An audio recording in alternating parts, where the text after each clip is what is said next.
Jonathan Bennett. I'm Jordan. Jordan. Hi, this is going to be for CNN iReport. And what it is I'm out here and I'm asking people what they think about this guy. He's in Gainesville, Florida, and what he's doing is he's burning a bunch of Qur'ans. What's going to happen is he's going to burn them on the 9th anniversary, September 11th. Him and his church of less than 50 people. You heard about this? Yeah, okay. It's kind of a big issue. It's all over the news right now, and I kind of want to know your thoughts. I mean, like, first of all, like, flat out, like, what do you think about that? Before I lean you either way, you know. Well, personally, I mean, the country is founded on free religion. Yeah, they might not like it, but I mean, it's their right, and just burning is disrespectful. We'd get up in arms if they burned Bibles, so therefore, you know, it's not really fair of us then to burn Qur'ans. I think it's messed up. Yeah? You should never burn the holy book, no matter what the religion is. I guess this is terrible, and plus he has to think of the repercussions it's going to have for people over in Iraq, like soldiers now, and I just think that it would spark a huge backlash. I don't think it's appropriate. That's just like someone being mad at us from a different country and then burning all our Bibles. Of course, the response is going to be awful, but I think he has the right to do what he feels. I think book burning exactly isn't the best thing to be doing for it. I think that pushes it a little bit too far. I understand his... It's like holy book burning. It's like to the next level. Book burning at any level is, I think, a bad thing. It's a destruction of thought.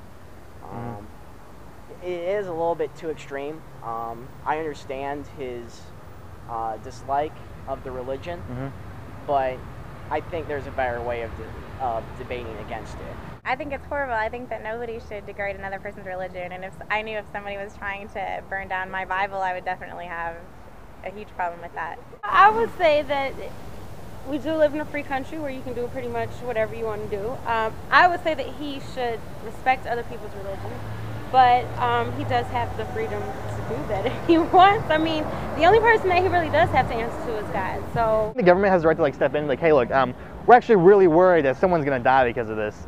So we're going to have a national gather the fire trucks and spray your bonfire day. Is that? They could do that if they wanted to, yeah. You don't think there's anything wrong with that? No, because they can do whatever they want because it's a free country. I would be okay with it, yes. Yeah? All right, so Allison, your thoughts? I think that it's dumb for him to be able to do that. It's going to cause a lot of problems and a lot of media talk and all that stupid stuff. But also, I think he should be able to do what he wants, but he should be able to do what he wants to an extent. I think that's just going too far. You can't like yell fire in a movie theater, so that's kind of not the same thing. Freedom of speech goes so far. Yeah, I'd say that's a bad idea to do something like that. Yeah? Yeah, but basically that's an inflammatory statement against the Muslims, and that's not what we're about. I mean, we're not about an eye for an eye or an arm for an arm and all that stuff. That's sending a bad message to the Muslims. Yeah, and you're not alone in that. Actually, the Vatican, if you will, Hillary Clinton, the top generals of the troops in Afghanistan. Sure. Even Sarah Palin is like, hey, you know, on her Twitter page, like, don't do this. It's a horrible idea. Like, unnecessary. Think about what you're doing. Reconsider. You know, please stop. And he's saying, you know, the only way he's gonna stop is if, you know, God tells him to, and he doesn't see that happening. If I can tell him anything? Yeah. If I could tell you anything, what you're doing is wrong. As a Christian, you should know better. You're supposed to lead by example. You're supposed to be the seed. You're supposed to be the light. That's what it says in the Bible.